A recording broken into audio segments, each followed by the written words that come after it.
नमस्कार मित्रों, मैं राकेश कुमार और अपने यूट्यूब चैनल पर मोस्ट वेलकम।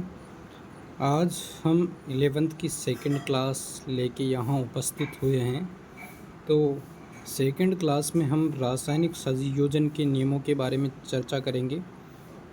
अब रासायनिक संयोजन का नियम जो साइंटिस्ट था वो अपने पास था जोसेफ प्राउस्ट ने रासायनिक संयोजन के नियम दिए, लॉ ऑफ केमिकल कॉम्बिनेशन जिसको इंग्लिश में बोला जाता है।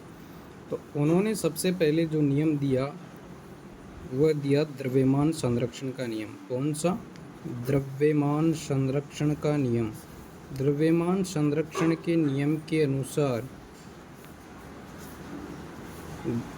द्रव्यमान को न तो उत्पन्न किया जा सकता है और न ही नष्ट किया जा सकता है, अर्थात सभी भौतिक व रासायनिक परिवर्तन में भाग लेने वाले सभी पदार्थों का कुल द्रव्यमान और अभिक्रिया करने के पश्चात बनने वाले उत्पादों का कुल द्रव्यमान हमेशा बराबर रहता है।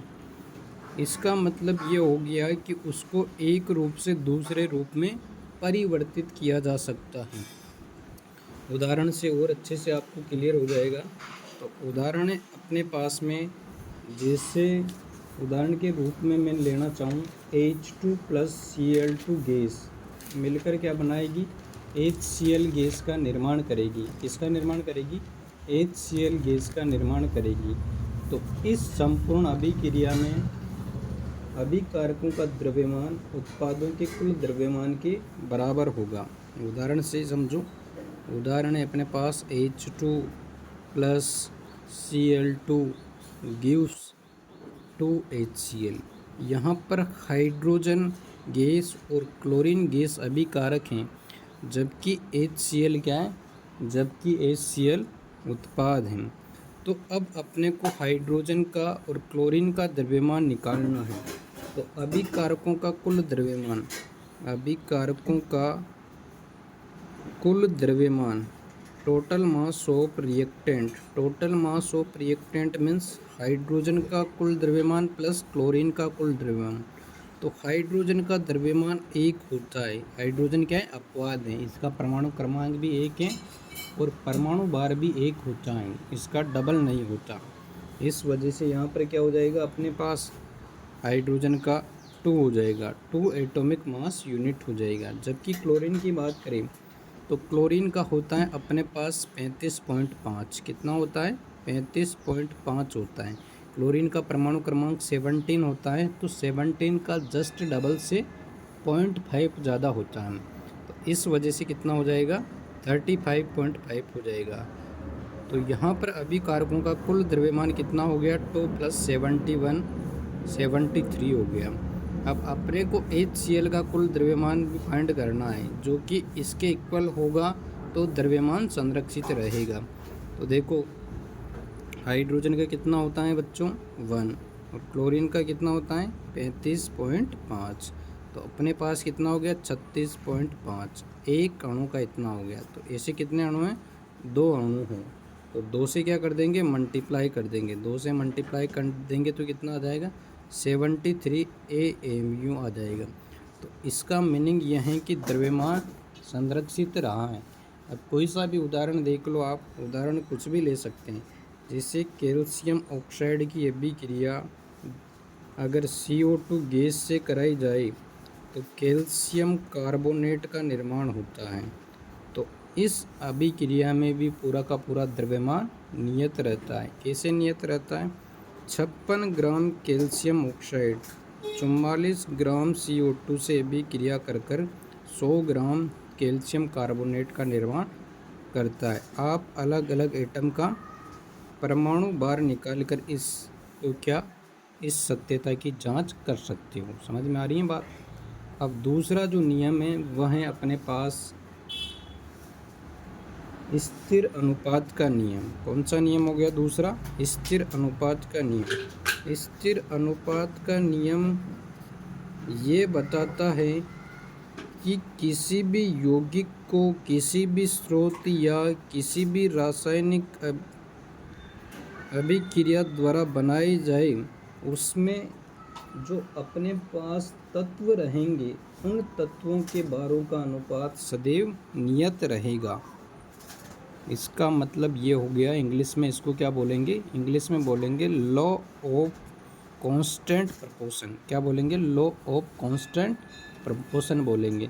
तो लॉ ऑफ कांस्टेंट प्रपोर्शन का मतलब है कि अगर जल को किसी भी स्रोत से प्राप्त किया जाए, जल मीन्स H2O, तो उसमें जो हाइड्रोजन और ऑक्सीजन के भारों का अनुपात है वो सदैव 1:8 रहेगा। सदैव क्या रहेगा? 1:8 रहेगा। समझ में आ रही है बात? तो यहाँ से एग्जाम्पल से आपको समझ में आ जाएगा। जैसे H2O की बात करेंगे तो हाइड्रोजन देखो 2 है तो 2 × 1, और ऑक्सीजन का रेशो क्या होता है अपने पास? ऑक्सीजन का भार होता है अपने पास 16, जस्ट डबल होता है परमाणु का। तो यहाँ पे 2:16 का मीनिंग क्या हो गया? 1:8 हो गया। तो ये हमेशा नियत रहेगा। समझ में आ रही है बात? ये हमेशा क्या रहेगा? नियत रहेगा। तो इसी को बोलते हैं स्थिर संघटन का नियम। तो स्थिर संघटन का नियम यही बोलता है कि किसी शुद्ध यौगिक के नमूने में तत्वों के द्रव्यमानों का अनुपात स्थिर रहता है, चाहे यौगिक को किसी भी विधि या किसी भी स्रोत से प्राप्त किया जाए। जैसे जल को अगर कुएं से या नदी से या झील से या समुद्र से या किसी भी रासायनिक अभिक्रिया द्वारा बनाया जाए, जैसे रासायनिक अभिक्रिया द्वारा, जैसे हाइड्रोजन अगर आप O2 से अभिक्रिया करता है तो किसका निर्माण होगा? जल के एक अणु का निर्माण होगा। तो भी हाइड्रोजन और ऑक्सीजन का अनुपात 1:8 ही रहेगा। तो यही है स्थिर संघटन का नियम। अब तीसरा नियम है अपने पास क्या हो जाएगा? तीसरा नियम है गुणित अनुपात का नियम। कौन सा नियम? गुणित अनुपात का नियम। गुणित अनुपात का नियम को इंग्लिश में बोलते हैं लॉ ऑफ मल्टीपल प्रोपोर्शनल। क्या बोलेंगे? Law of multiple proportional. तो जो गुणित अनुपात का नियम है वो जॉन डाल्टन ने दिया। कौन से साइंटिस्ट ने दिया? डाल्टन ने। डाल्टन्स की एटॉमिक थ्योरी जो कि स्थिर अनुपात के नियम पर आधारित है, उसके बाद इन्होंने क्या दिया? गुणित अनुपात का नियम दिया। तो इस नियम के अनुसार जब दो तत्व आपस में मिलकर एक से अधिक यौगिक बनाते हैं, तब एक तत्व के द्रव्यमान जो दूसरे तत्व के निश्चित द्रव्यमान से संयोग करते हैं वह आपस में क्या होंगे? सरल अनुपात में होंगे। कहने का मतलब यह है कि जब दो भिन्न भिन्न तत्व परस्पर संयोग करेंगे और दो या दो से अधिक प्रकार के यौगिक बनाएंगे, तो एक तत्व की निश्चित मात्रा में संयोग करने वाली दूसरे तत्व की भिन्न मात्राओं में परस्पर सरल अनुपात में होंगे। जैसे कार्बन और ऑक्सीजन अभिक्रिया कर कर क्या बनाता है? कार्बन डाइऑक्साइड बनाता है। या कार्बन और ऑक्सीजन अभिक्रिया कर कर कार्बन मोनोऑक्साइड बनाता है। तो इसमें जो भारों का अनुपात है, अगर एक तत्व का भार अगर फिक्स है तो दूसरा जो तत्व है उसका अनुपात सरल अनुपात में होगा। तो यहाँ पर दो यौगिक बने। कौन कौन से दो यौगिक बने? एक तो कार्बन मोनोऑक्साइड और दूसरा यौगिक बना है कार्बन डाइऑक्साइड। तो यहाँ पर जो भारों का अनुपात है, तो वेट है, तो वह कार्बन का तो अपने पास कितना है? 12 है, और ऑक्सीजन का कितना है? 16 है। और इस CO2 की बात करें तो इस केस में क्या है? कार्बन का 12 हो गया और ऑक्सीजन का कितना हो गया? ऑक्सीजन डबल है तो 32 हो गया। तो अगर एक तत्व का भार अगर निश्चित है, नियत है, तो दूसरे तत्व का जो भार है उसका अनुपात क्या रहेगा? हमेशा फिक्स रहेगा या सिंपल रेशो में रहेगा, 1:2 में रहेगा। 1:2 में रहेगा। यही क्या है? यही गुणित अनुपात का नियम है। क्या है? यही गुणित अनुपात का नियम है। समझ में आ रही है बात? और उदाहरण से मैं आपको बताना चाहूँगा। दूसरा उदाहरण लेते हैं। जैसे नाइट्रोजन के और ऑक्सीजन आपस में अभिक्रिया कर कर भिन्न भिन्न यौगिक बनाते हैं। नाइट्रोजन और ऑक्सीजन आपस में अभिक्रिया कर कर भिन्न भिन्न यौगिक बनाते हैं। अब मैं जैसे यौगिक लिख रहा हूँ उसमें पहला यौगिक है अपने पास नाइट्रोजन ऑक्साइड, क्या, नाइट्रस ऑक्साइड। दूसरा है नाइट्रिक ऑक्साइड, NO को क्या बोलेंगे, नाइट्रिक ऑक्साइड। तीसरा यौगिक हो गया नाइट्रोजन ट्राई ऑक्साइड और चौथा यौगिक हो गया डाई नाइट्रोजन टेट्रा ऑक्साइड और नाइट्रोजन पेंटा ऑक्साइड N2O5। ये 5 यौगिक बना लिया। अब इसमें देखो, इसमें क्या हो गया, अगर नाइट्रोजन के द्रव्यमान को मैं क्या करता हूँ, फिक्स करता हूँ, तो देखो सब में नाइट्रोजन डबल डबल डबल है, बट इसमें डबल नहीं है तो इसको 2 से मल्टीप्लाई कर देते हैं। इसको कितने से मल्टीप्लाई कर देते हैं, 2 से। तो नाइट्रोजन सब में क्या हो गया, सब में बराबर हो गया। तो यहाँ पर नाइट्रोजन का जो द्रव्यमान, नाइट्रोजन का जो भार है, नाइट्रोजन का भार सब में कितना हो जाएगा, 18 ग्राम हो जाएगा। कितना हो जाएगा, 18 ग्राम हो जाएगा, क्योंकि सब में 2 नाइट्रोजन हैं। समझ में आ रही है यहाँ तक बात। अब ऑक्सीजन के भार को चेक करना है, ऑक्सीजन का भार अपने को चेक करना है, जो कि क्या होना चाहिए, सरल अनुपात में होना चाहिए। तो यहाँ पर एक ऑक्सीजन है, तो ऑक्सीजन का कितना होगा भार अपने पास, 16 होगा। यहाँ पर ऑक्सीजन 2 हैं तो 32 होगा, यहाँ 3 हैं तो 48 होगा, यहाँ 4 हैं तो 64 होगा और यहाँ 5 है तो 80 होगा। तो यहाँ पर ये ऑक्सीजन का भार क्या हो गया, सरल अनुपात में हो गया। तो इसका सरल अनुपात 1:2:3:4:5। तो इसी को बोलते हैं क्या, गुणित अनुपात का नियम। तो गुणित अनुपात का नियम यही बोलता है कि जब 2 तत्व आपस में मिलके एक या एक से अधिक यौगिक बनाते हैं, तो अगर एक तत्व का द्रव्यमान निश्चित रहता है तो दूसरे तत्व का द्रव्यमान आपस में सरल अनुपात में होगा। इसी को बोलते हैं लॉ ऑफ मल्टीपल प्रोपोर्शनल। क्या बोलेंगे, लॉ ऑफ मल्टीपल प्रोपोर्शनल बोलेंगे। अब एक और नियम है अपने पास, व्युत्क्रम अनुपात का नियम।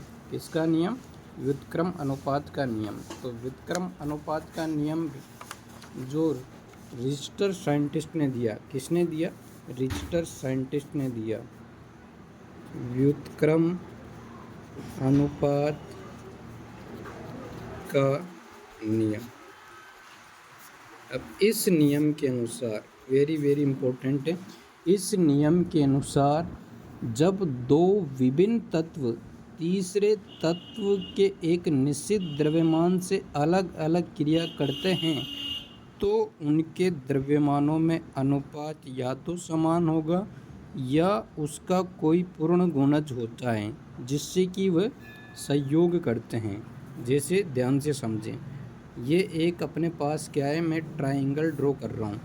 अब इसमें ये कार्बन और ऑक्सीजन, 1-2 एटम तो ये हो गए और तीसरा एटम हो गया हाइड्रोजन। तो यहाँ पर क्या हो रहा है, कार्बन और ऑक्सीजन तीसरे तत्व हाइड्रोजन से अलग अलग क्रिया कर कर क्या बना रहे हैं, एक बार यहाँ पर कार्बन हाइड्रोजन से अभिक्रिया कर कर CH4 का निर्माण कर रहा है, हाइड्रोजन ऑक्सीजन से अभिक्रिया H2O बना रहा है और कार्बन ऑक्सीजन से रिएक्ट होकर CO2 बना रहा है।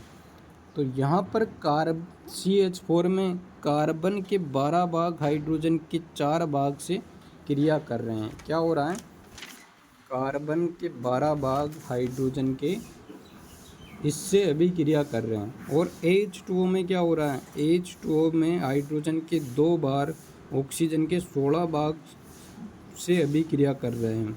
और इसमें क्या हो रहा है, इसमें यहाँ पर जो CO2 है उसमें कार्बन के 12 भाग ऑक्सीजन के 32 भाग से अभिक्रिया कर रहे हैं। तो अब इसमें अपने को चेक करना है, क्या, अनुपात चेक करना है। तो अनुपात कैसे चेक करेंगे, अनुपात चेक करेंगे, देखो अनुपात चेक करना है अपने को, क्या करना है, अनुपात चेक करना है। तो अनुपात हमेशा क्या रहना चाहिए, फिक्स रहना चाहिए। समझ में आ रही है बात? अनुपात हमेशा फिक्स निश्चित रेशो में रहना चाहिए। तो CH4 की बात करेंगे, किसकी?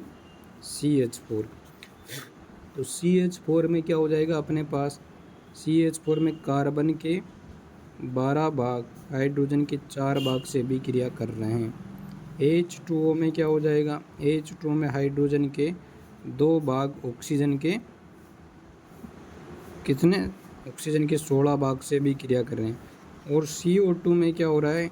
CO2 में कार्बन के 12 भाग ऑक्सीजन के 32 भाग से अभी क्रिया कर रहे हैं। ऑक्सीजन के 32 भाग से अभी क्रिया कर रहे हैं। तो यहाँ पर जो अनुपात रहेगा, यहाँ पर अनुपात कितना रह जाएगा? यहाँ पे अनुपात 3:4 हो जाएगा CO2 के केस में। यहाँ अनुपात की बात करें तो यहाँ 1:8 हो जाएगा। और यहाँ पर अनुपात कितना हो जाएगा अपने पास? 3:1 हो जाएगा। क्या हो जाएगा? 3:1 हो जाएगा। समझ में आ रही? तो इसी को क्या बोलते हैं? इसी को बोलते हैं व्युत्क्रम अनुपात का नियम। व्युत्क्रम अनुपात का नियम क्या होगा? दोनों अनुपात एक दूसरे से व्युत्क्रमित होंगे। क्या होंगे? व्युत्क्रम के रूप में रहेंगे। व्युत्क्रम के रूप में कैसे रहेंगे? उल्टे रहेंगे। उल्टे कैसे रहेंगे? वो यहाँ से आपको समझना है, यहाँ से आपको समझना पड़ेगा। तो इसको बोल देंगे व्युत्क्रम अनुपात का नियम। कौन सा अनुपात? व्युत्क्रम अनुपात का नियम। तो यहाँ तक क्लियर है आपकी चीज़ें? क्लियर नहीं है तो एक और उदाहरण से आपको अच्छे से क्लियर हो जाएगा। जैसे दूसरा उदाहरण मैं लेना चाहूँ कि उदाहरण है अपने पास, यहाँ मैंने 3 एटम लिए। एक कॉर्नर पे कार्बन, एक ऑक्सीजन और तीसरा एटम हो गया सल्फर। अब कार्बन ऑक्सीजन अभी क्रिया कर CO2 बनाएंगे। ऑक्सीजन और सल्फर अभी क्रिया करके SO2 का निर्माण करेंगे। और कार्बन ये क्रिया कर सल्फर डाइऑक्साइड का निर्माण करेंगे। अब यहाँ पर ऑक्सीजन का निश्चित द्रव्यमान अगर मैं लेना चाहूँ तो ऑक्सीजन का निश्चित द्रव्यमान कितना है? इन दोनों केस में 32 ग्राम है। कितना है? इन दोनों केस में 32 ग्राम है। ऑक्सीजन को अगर फिक्स रखूँ तो कार्बन और सल्फर का रेशो अपने को चेक करना है। तो यहाँ पर देखो इस केस में CO2 के केस में क्या हो जाएगा? कार्बन अपने पास कितना हो गया? कार्बन अपने पास क्या हो गया? 12, ऑक्सीजन 32। यहाँ पर भी बात करेंगे तो यहाँ पर सल्फर का कितना हो जाएगा? सल्फर हो जाएगा 32। सल्फर का कितना हो जाएगा? 32 और ऑक्सीजन का 32। ये फिक्स हो गया, नीचे वाला फिक्स हो गया। तो यहाँ पर इनका अनुपात क्या रहेगा? इसके अनुपात के बराबर रहेगा। तो 12:32। यहाँ से क्लियर हो गया ना? तो व्युत्क्रम नियम यही बोलता है। तो यहाँ पर भी आप ऐसे चेक कर सकते हो। जैसे इन दोनों केस में क्या हो रहा है? अब हाइड्रोजन को फिक्स करेंगे। हाइड्रोजन यहाँ पर 4 हैं तो यहाँ पर भी 4 बनाएंगे। या यहाँ कार्बन को बैलेंस कर दो, कार्बन ऑलरेडी बैलेंस है। यहाँ चीन और यहाँ चीन है तो यहाँ अनुपात क्या रहेगा? 1:4 रहेगा। कितना रहेगा? 1:4 रहेगा। कितना रहेगा? हाइड्रोजन का अनुपात 1:4 रहेगा अपने पास। समझ में आ गई बात? कार्बन अपने पास फिक्स है ही सही। यहाँ 12 और 12 तो जो ये अनुपात है 4:32। 4:32 का मतलब क्या हो गया? 1:8। क्या हो गया? 1:8। यही हो गया ना 4:32 का 1 तो इसी को बोलते हैं व्युत्क्रम अनुपात का नियम। तो ऐसे भी आप चेक कर सकते हो। चेक करना है कैसे भी चेक कर सकते हो। अब नेक्स्ट है गेलू-सेक का आयतन संबंधी नियम। 5वां नियम क्या है? गेलू-सेक का आयतन संबंधित नियम। तो गेलू-सेक का आयतन संबंधित नियम ये बोलता है कि अगर समान ताप व दाब पर क्रिया कर गैसें परस्पर सरल अनुपात में पाई जाती हैं तो उत्पाद भी अगर गैस हैं तो क्रियाकारी गैसों तथा उत्पादों का आयतन सरल अनुपात में होगा। तो गैलुसेक का गैसीय आयतन संबंधित नियम, गैलुसेक का गैसीय आयतन संबंधित नियम क्या बोलता है कि समान ताप व दाब पर रासायनिक अभिक्रिया में क्रियाकारक व क्रियाफलों के आयतन परस्पर छोटी पूर्ण संख्या के अनुपात में रहते हैं। जैसे नाइट्रोजन और हाइड्रोजन अगर गैस आपस में अभिक्रिया करती हैं तो एक उत्पाद अमोनिया गैस का निर्माण करती हैं। क्या? अमोनिया गैस का निर्माण करती है। अब इस अभिक्रिया में नाइट्रोजन और हाइड्रोजन दोनों क्या हैं? अभिकारक हैं और अमोनिया क्या है? उत्पाद हैं। तो इसका एक आयतन, नाइट्रोजन का एक आयतन हाइड्रोजन के 3 आयतन से अगर अभिक्रिया करता है तो अमोनिया के 2 आयतन का निर्माण होता है। कितने आयतन का? 2 आयतन का निर्माण होता है। तो ये आपस में क्या हो गए? ये आपस में सरल अनुपात में हो गए। किस में हो गए? सरल अनुपात में हो गए। तो इसी को बोलेंगे गैलुसेक का आयतन संबंधित नियम बोलेंगे। क्या बोलेंगे इसको? गैलुसेक का आयतन संबंधित नियम। अब लास्ट नियम है अवोगाद्रो का नियम। कौन सा नियम? अवोगाद्रो का नियम। तो अवोगाद्रो के नियम के अनुसार समान ताप व दाब पर गैसों के समान आयतन में अणुओं की संख्या समान रहती है। समान ताप व दाब पर गैसों के समान आयतन में अणुओं की संख्या समान रहती है। जैसे H2 gas plus Cl2 gas react with and formed 2HCl gas. तो अगर इसका एक आयतन है गैलुसेक के अकॉर्डिंग और इसका भी एक आयतन है तो क्या होगा? इसके 2 आयतन बन रहे हैं। तो अणुओं की संख्या भी समान आयतन में अणुओं की संख्या समान रहेंगी। जैसे इस एक आयतन में n अणु हैं, माना कि n अणु हैं और इस एक आयतन में भी n अणु हैं तो 2 आयतन में अणुओं की संख्या 2n रहेगी। कितनी रहेगी? 2n रहेगी। तो इसी को बोलेंगे अवोगाद्रो का आयतन संबंधित नियम। तो समझ में आ गया अवोगाद्रो का आयतन संबंधित नियम। अवोगाद्रो का आयतन संबंधित नियम ये बोलता है कि गैसों के समान आयतन में अणुओं की संख्या समान रहती है। मतलब अणुओं की संख्या इज डायरेक्टली प्रोपोर्शनल टू गैसों का आयतन। गैसों का आयतन, या ऐसे बोल सकते हैं N directly proportional to V. तो आज की क्लास में बस यहाँ तक ही देखेंगे। अब नेक्स्ट क्लास में हम बात करेंगे डाल्टन्स एटॉमिक थ्योरी की। तो थैंक यू दोस्तों।